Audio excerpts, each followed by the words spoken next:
Hello everybody, welcome to the channel. My name is JGod. In today's video, we're going to be talking about the Day 1 Blackout PS4 Beta Recap. So for the video, pretty much I'm going to kind of read through some of the main points from the actual recap that was posted on Reddit. If you don't follow them on Reddit, go ahead and make sure you do so you can stay up to date before I actually can get the video out. I also put together a few different pieces of gameplay that align with a few of the examples I'm going to touch on from this actual recap. Before the beta started, they said that they would be giving us an update daily and they would be trying to tweak stuff on a daily basis so that they can get the maximum amount of information day over day over day.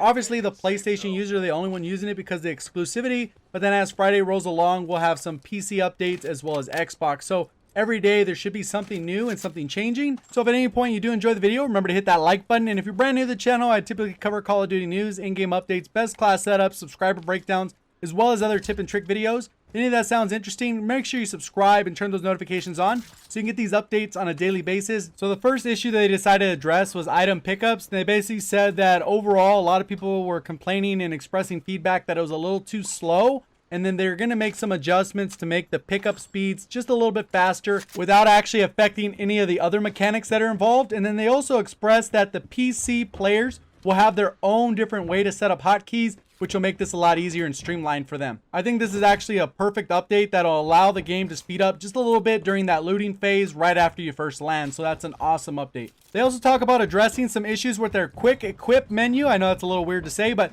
quick equip menu. And what that is basically when you press up on the D-pad and you got to filter through the menus. One of the biggest issues is you're not actually able to pick stuff up off the ground or anything like that. So they're going to actually make it so it auto closes after 5 seconds if you're not touching it. Also, when you're using the recon car, I didn't really have the issue with it. I guess there was an issue with that, so they're going to be addressing that. They also went on to say that you could just press down on the D-pad to close it. So for anyone out there that didn't really know how to do that, you could just press down on the D-pad, and that'll cancel out that up on the D-pad from going to the quick equip menu. So the first example, which you're going to see in the background right here, is the infiltration part.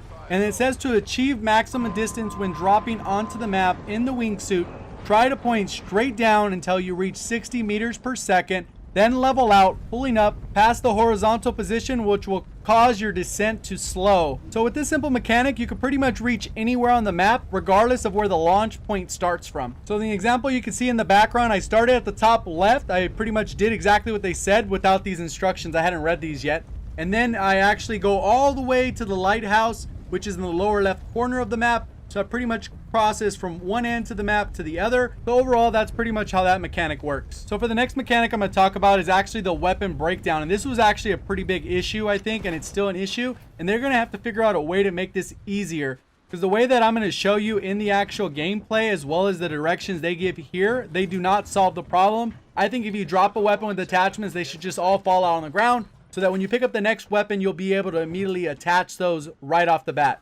The reason I feel this is an issue is because it actually slows you down quite a bit. You have to actually go to your menu and you have to drop each attachment so you can make sure that you have access to those attachments. Because if you just run up to a brand new gun and you decide to just pick up the gun, you're going to lose out on all the attachments that you placed on the ground because they're still equipped to that weapon. So that's going to be your suppressors, your different scopes, it's going to be your stock, it's going to be your grip, extended mags, fast mags, all of that goes with the weapon as soon as you place it on the ground. So the example you're going to see right here is I end up dropping all the attachments. I go into my menu and I click on each attachment and I drop them individually. I proceed to get out of the menu and I pick up the brand new weapon, which in this case is the Titan. And as soon as I pick up the Titan, I can actually look at all those attachments and automatically equip them by pressing the square button. A couple other things that they mentioned that they'd actually be looking into but aren't actually going to do anything with is armor and friendly fire. A lot of people still had concerns with how armored works, and I think they're going to make some tweaks down the road because level 3 armor is very powerful. It blocks a lot of damage and it makes those people very tanky,